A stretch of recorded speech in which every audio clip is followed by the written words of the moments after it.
Hello, brewers. Welcome back to Mithral Brews. My name's Chris, and I am going to work on another subclass today. As you see, this viewer here looks like they're having some trouble, or I would say trouble. They're looking at trying to get the Hexblade Warlock set up, and so I thought this would be another great opportunity to listen to what you guys are looking for as viewers and help you get through setting up some of these Unearthed Arcana subclasses. So let's take a look at it here real quick. We are going to use the Hexblad Patron.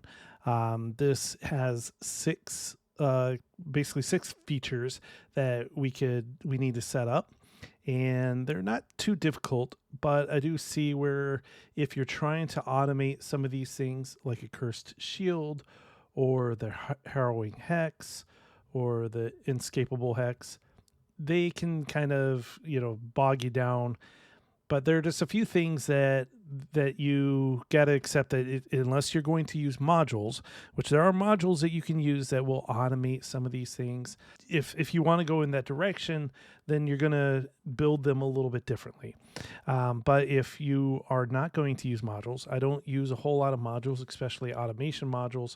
So I don't really try to build anything with that considered. Now, there are modules that already have some of the automation built for certain features. I don't know how many of them get into the Unearthed Arcana stuff.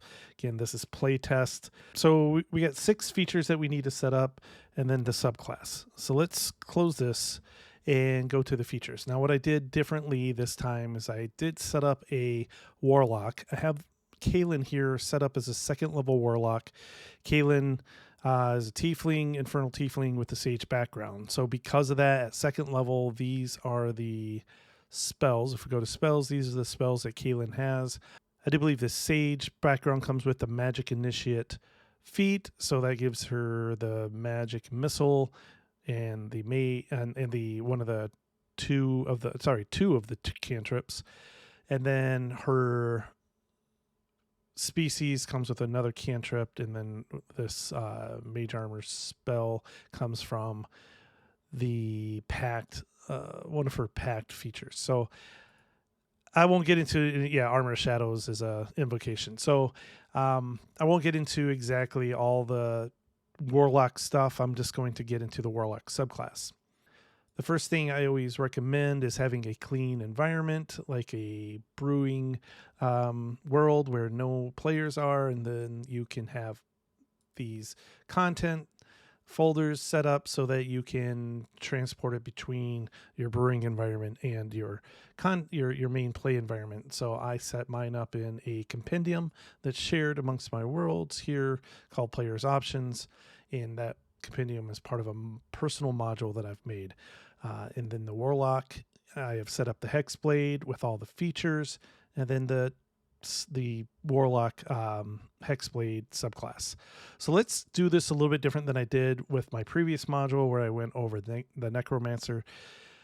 We're going to level up Kaylin here, and we're going to test whether I got things set up. As I level her up, I will go through how I set those up. But you always want to what I always recommend is making the features first, then create the subclass, and then drop the features into the subclass.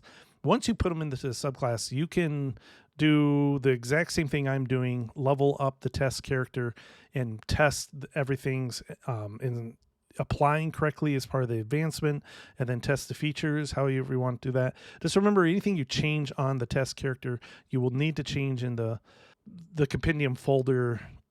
So under details with the subclass, so we'll just walk through to setting up the subclass. We've already made all the features, and to set up the subclass, you just need to change the identifier. Make sure that the class identifier is set up as warlock, and then the advancements. There are 4 levels of advancements: 3rd, 6th, 10th, and 14th. The first one is at 3rd level, which gives 3 features and then 1 for each of these features here. So, all right. So we're going to level Kaylin up, and then we'll select the Hexblade subclass, and then it'll start adding all the features, and we'll walk through each of the features and test them as we go. All right. So let's do this. Bring her to level 3. step through the advancements. We're going to skip over most things until we get to the point of selecting subclass. So I want to show this. If I select subclass, there's the Hexblade Patron. That's here because I set the details to Warlock. If you do not see this at this point, if you only see the default, right now I have Player's Handbook, but if you only saw the Legacy or Modern SRD stuff, then you did not add the Warlock to the class identifier, or you put the wrong class. So then the subclass identifier is called Hexblade. We're going to select that, and then we're going to add that, and it's going to go through. If we set up everything correctly, you'll see that there are 3 features added at level 3. There we go. We have 3 features. So I'm going to set this to the side so we can kind of see it as we're walking through. Need to move it over a little bit. All right, so there's our 3 features. We're going to add these 3 features are going to be added to our character sheet. One feature, the Hexblade spells, you will see, has its own advancement. So when the Hexblade spells gets added, it's going to give us these 4 spells set up on our character sheet too. So let's just make sure that works, and then I'll go through how I set this up. Hit complete. So there's our 4 spells it's going to give us for advancing and selecting that subclass. So to set up the first feature of this Hexblade spells, all I did is copy the Archfey spells from the Player's Handbook. I grabbed this, installed it into my world by doing import, and then copied and pasted this over. And from there, I just changed a few of the wording, and even then, I probably could have just right-clicked, duplicated this, and then renamed some things and changed some of the typing, and for the most part, it would have been set up correctly. But I copied and pasted this and then changed all the hyperlinks to the correct spells, updated the information, made sure that it's set for class feature level 3. There's no activities, no effects.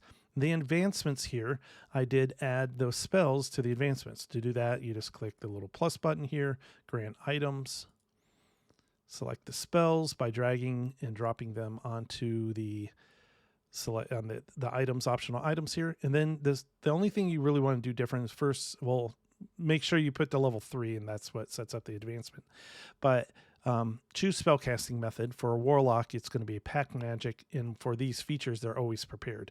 So these spells, when they come onto the warlock sheet, they're always prepared. And that's it. That's how the first feature Hexblade spells is set up. Now, if everything goes correctly, when I level up to level 5, these 2 spells will be added to the character sheet, and 7 and level 9 will do the same. The second feature is the Hexblade Curse. So the Hexblade Curse has a couple of sub-features, I would call them, set up that you want to go through. So first, copy and paste the information, update your description to make it look nice and pretty if you want. Details, of course, class feature, level 3. And then there are 2 activities. There's 3 sub-features, but really only 2 activities need to be set up. So I'm going to click here, open the sub-feature so you can see this. So the first part of it is just using the Hexblade's curse. So your patron grants you the power to curse and hinder your foes. So you want to set up this curse because it tells you it's a bonus action. You choose 1 creature within 30 feet, and the target is cursed for 1 minute, during which you gain the benefits below. So let's just set up the curse. All we did is make it a Hexblade curse activity. If we go to activation, we set up the activation as a bonus action.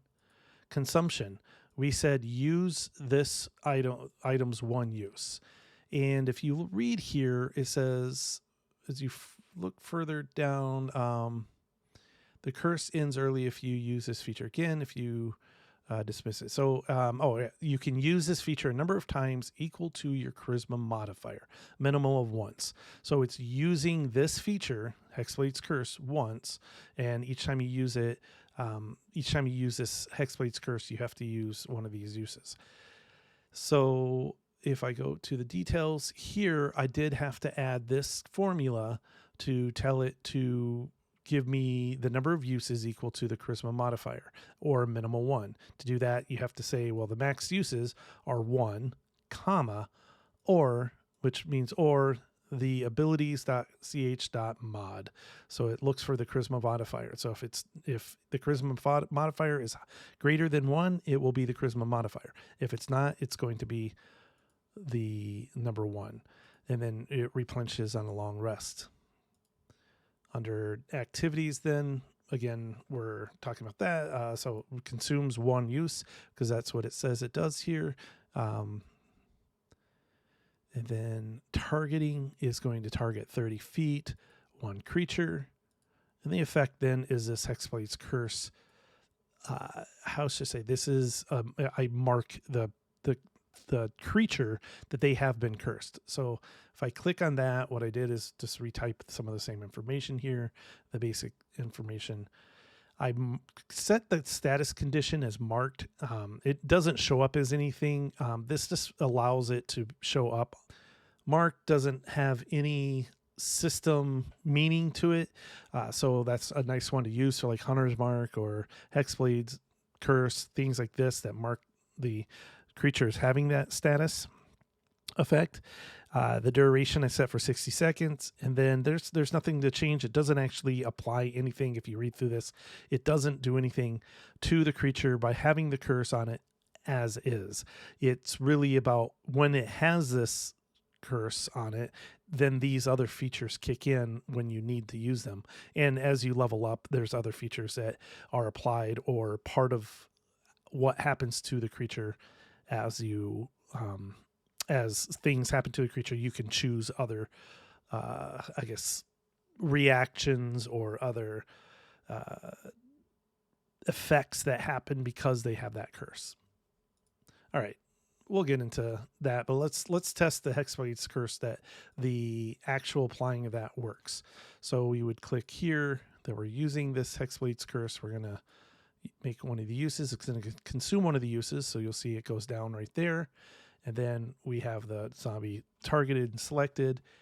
We'll go to the chat now, and then we can apply the Hexblade's Curse there. So there it is. Now it's on the zombie. I do have a module installed called Visual Active Effects. What it does, it allows me to see it up here. It also then helps me see the time that it has left on it. Paired with another module called Times Up, you can then keep track of the time that it's on the enemy or the effect, how long it's been applied, and much longer you have left. We actually will do this quick because some of the features will require them to be in combat. So I'm going to go ahead and put them in combat and roll that. All right. So we have that set up. That's working correctly. Then we're doing the second part is Hexblade's Curse. So when the target curse by the Hexblade's Curse drops to 0 hit points, you gain hit points equal to 1d8 plus your charisma modifier. So what we did is we set up a heal effect or heal activity, the heal activity here, and change the name, of course. Under activation, we say it's a special activation cost when the curse target drops to 0. Consumption, there's nothing consumed. It's going to only apply to yourself. And the effect is 1d8 plus abilities.charisma mod. So it's doing the 1d8 plus charisma modifier. So let's go ahead and suggest that it goes to 0. We won't actually move it to 0. And so by doing that, we can test it here. Clicking Hexblade's Curse, it's going to roll. And there's the amount that I have the wrong selected. Kaylin would get 4 hit points back. So if she was damaged. So that's pretty much how that works. There is another piece here that says when you cast this spell using a spell slot that curses a target, so think of Hex or Bestow Curse. If you're using spell slots that they themselves are a curse to the target, then you can use this feature as part of the casting. So it means that you don't have to actually have a bonus action to do that. So I do believe Hex is a bonus action. So you can bonus action Hex, and not only will it Hex it, but it'll apply this Hexblade's Curse and consume one of the uses. So There's no reason to set up anything differently, because unless you're using a module that keeps track of bonus actions, then you might want to set up a little bit differently, which means you just want to remove the activity time on this to none, and that way you don't have to worry about keeping track of it, whether it was a bonus action or not a bonus action. All right, the last feature of that level is the unyielding will. So the unyielding will, let's say Kaylin does cast Hex. We'll do this. We'll consume the spell slot. So she has that as something she's concentrating on. We've added the Hex to the zombie. And the zombie is going to attack Kaylin and going to do, let's say, 5 points of damage. So when she takes 5 points of damage in Foundry, you will see the DC concentration pop up. They will roll this, and then she would succeed. So she succeeded her concentration check. Because she succeeded, this feature allows her to gain, I do believe, succeed. This is going to consume the unyielding will concentration save. It's going to use that activity, and what it does is it makes the so you create an emanation from you, and then any creature from you takes 2d6 necrotic damage, so of your choice. So targets hits her, damages her, she passes the concentration save and uses that to damage other creatures around, including the one that damaged her, for 2d6 necrotic damage. How did I set that up? All we did is create an activity that is a damage activity, set the activation to be special. Consumption is using an activity use instead of an item use. And then right here, we set up the activity use as 1, and then it recovers at the start of her next turn. That's why I started the combat here to show how that works. And then targeting, of course, is special because it's herself. It's going to emanate from herself 10 feet, and it's going to select any creature of her choice within that 10-foot space, and then 2d6 necrotic damage. If we advance the encounter, we're going to hit next, and you'll see that that use has returned. See here, at the start of her turn, she uses it. So let's say she would use it again.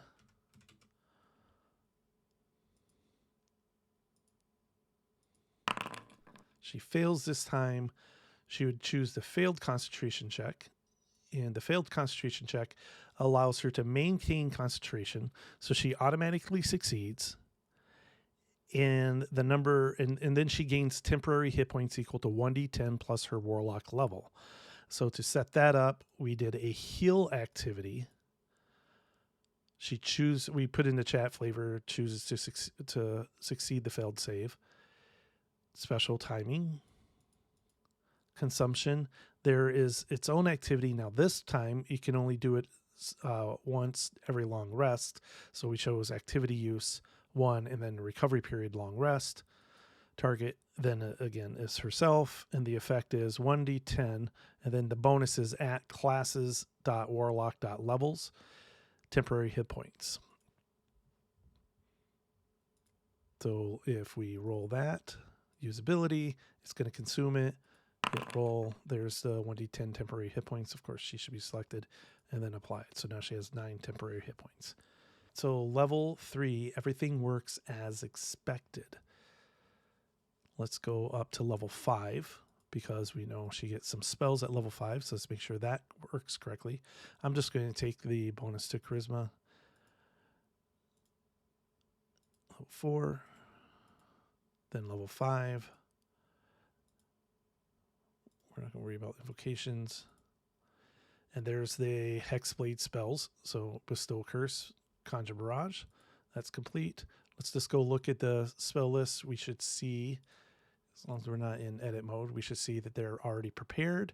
And there's the Bestow Curse, Conjure Barrage, and we already saw Hexblade, Wrathful Smite, Hellish Rebuke. It was given to her by her species, and then yeah, Arcane Vigor here. So everything's set as already prepared, always prepared. All right, let's go back to the features. So at level 5, still no features, so we're going to go up one more level.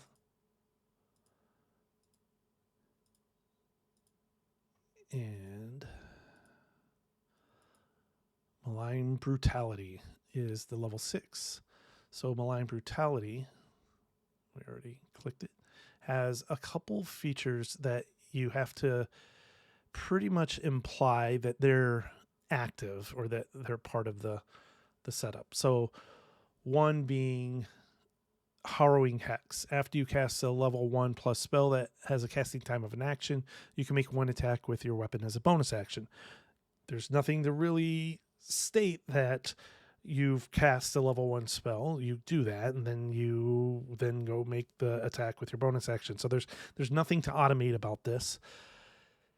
Then there's the Inescapable Hex. When the target of your Hexblade's curse ends, its turn 30 feet or further away from you, you can move up to your speed straight towards the target. So doesn't cost a reaction, doesn't cost anything. So if the target is more than 30 or more feet away from her, and when it ends its turn, then she would move up to 30 feet straight, or up to her movement. So her movement's 30 feet, up to her movement straight towards that target.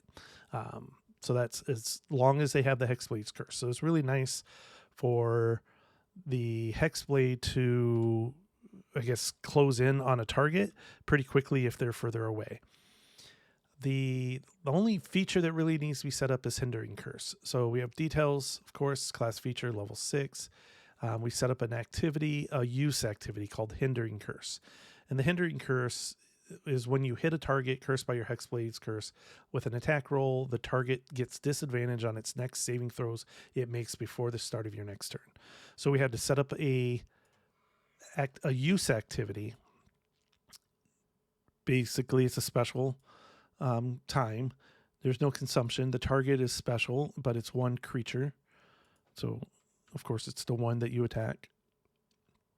But the effect is you're applying a status effect. So we call it Hindering Curse. This status effect will last for 1 round. So at the start of your next turn, it will go away. And then you set up these changes. To do disadvantage, you would make the value -1. For advantage, it's +1, but value is -1. And for saving throws, you can't just get all saves. As far as I understand, you have to make one for each of the different type of saves. So strength, dex, con, int, wisdom, charisma. So we set up one of those features, and then we submit changes. So we've, let's say we've hit the target zombie, we're applying Hindering Curse. And let's test to make sure it works. Let's clear the chat here. For some reason, I can't. Oh, I'm not on. All right. So if we click on the token, open up the zombie, we do a saving throw. You will see it pulls up 2d20, keep lowest +1, select disadvantage. So everything shows up correctly there. We'll do shift and do the saving throw here just to show the fast forward. It works correctly there. Can the DM, I guess, in this case, override and say normal roll?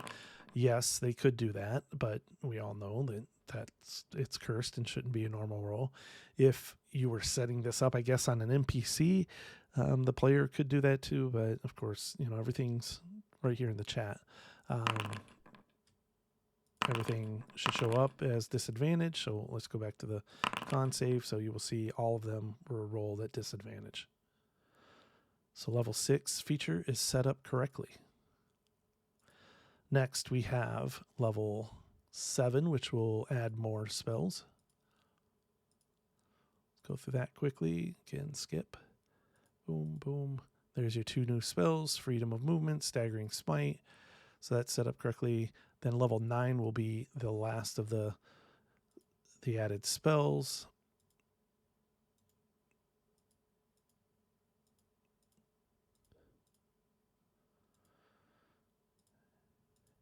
And there's animated objects, Steel Wind Strike.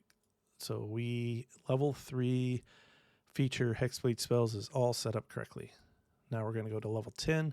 That is our level 10 feature, which comes with Armor of Hexes. All right, Armor of Hexes. Where is that? There we go. Armor of Hexes. When you take damage from a target cursed by your Hexblade's curse, you can take a reaction to reduce the damage taken by amount equal to your Warlock level. Now, how this works is a little complicated without modules, because Foundry doesn't know it doesn't really know that this zombie has the Hexblade's curse on it when the damage is applied. I mean, it does, but it doesn't read the status effects like Hexblade's curse as having a status effect that would cause this feature to happen. And even then, it's a choice as a reaction from the player. So the player would then have to choose the reaction. As you saw, so I guess, how would I say this? You can't reduce the amount of damage by the Armor of Hexes. The damage is going to be there regardless. So if we roll the damage for the slam attack here, and the zombie rolls and does 7 points of damage, the player then says, well, I'm going to use my reaction to apply Armor of Hexes. As they do this, they're going to roll. It's going to be pretty much a set number, because it's equal to the Warlock level. So she's a level 10 Warlock, so it's going to be at least 10 or higher by the time you get this feature. Because it's set up as a heal, in this case, the zombie did 7 points of damage. She doesn't get 10 hit points back. She gets 7 hit points back. So it has to be really set up manually, unless the zombie did more damage than what her heal would do. So if the zombie did, let's say, 19 points of damage, then she would be healed for 10, and because of that, then she would, net only 9 points of damage. So there's really no other way of setting that up without a module. There's plenty of features similar to this in the core system already, that all you had to do is go copy. I think like the Goliath Stone's Endurance is set up in a very similar way. All right, so let's go to level 14. We're going to jump to level 14. So let's skip through all of this as fast as we can. I really did like setting up this subclass much better than the Necromancer. I think I had some criticisms about the way the Necromancer was written. This was written in a very much like most of the other features and most of the other, I guess, subclasses within the D&D 5e system. So it was not too difficult to make in comparison to that Necromancer, where you're trying to do a lot of things that the system is just not designed to do. So Masterful Hex is the last 14th level feature, or the last feature at 14th level. So we're just going to go through this quick, because there's not much it can do except for there's one big feature. So the Accursed Critical again, there's no way of setting up a feature for that, because it doesn't know that you're hitting a creature with the Hexblade's curse versus a creature that doesn't have the Hexblade's curse.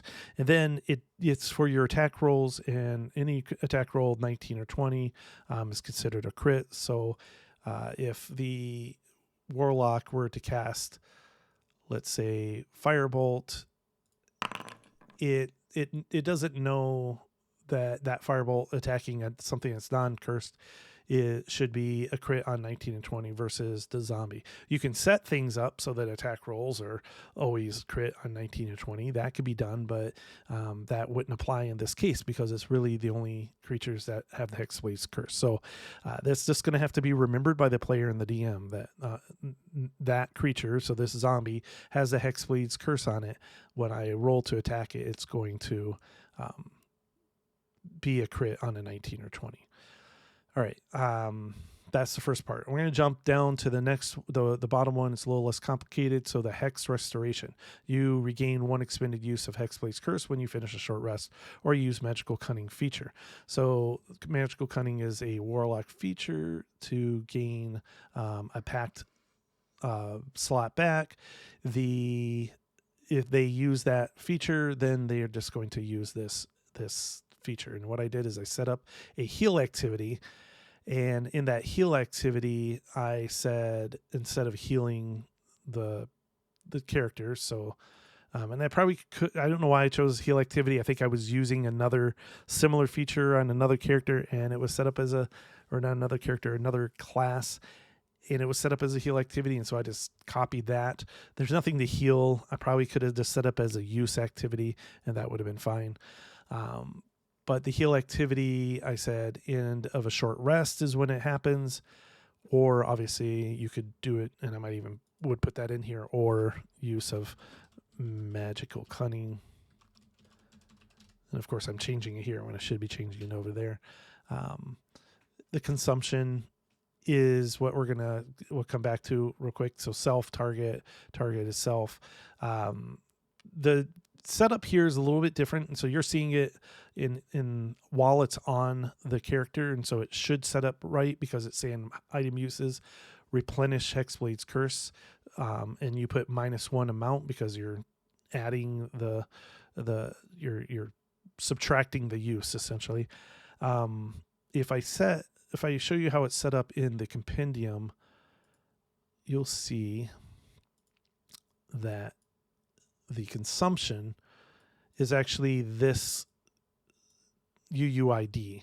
And what I did is I grabbed the UUID from the item in the compendium module that I created here. So Hexblade's Curse, if I click here real quickly, you probably won't see it, but you'll see that it ends with a 6D, and it's this, I just paste that right into here.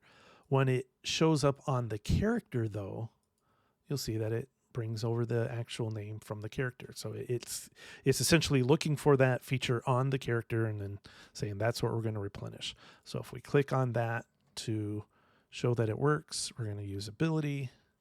You'll see over here, you use ability, of course, because I set up as healing, a roll comes up, you don't have to, you just click it, nothing happens. But you'll see that the Hexblade's Curse went from 4 to 5 now. So that's set up correctly. The last part is Explosive Hex. Now the Explosive Hex has two ways that you can use the Explosive Hex. You can deal damage to the creature that has the Hexblade's Curse when the target of your choice, at any point. So essentially you can do this at any point if you want to use the one-time use, which is good for one long rest. The second way is to use a packed slot to do that. So you can say, if this creature, this zombie, I want to use Explosive Hex, then I set up this activity to consume. So it's a one activity that consumes 1 on a long rest. Target special each creature of your choice in a 30-foot emanation, and the effect is 3d6 necrotic, psychic, radiant, because you can select which one. So we're going to target that. It's already targeted. Hit Explosive Hex. We would place down the measure and then select all the targets that could do the damage, and there's the 3d6 damage roll. Little drop down here allows you to select the type of damage, and then you hit roll, and there we go, 14 damage to the zombie for 14 necrotic damage.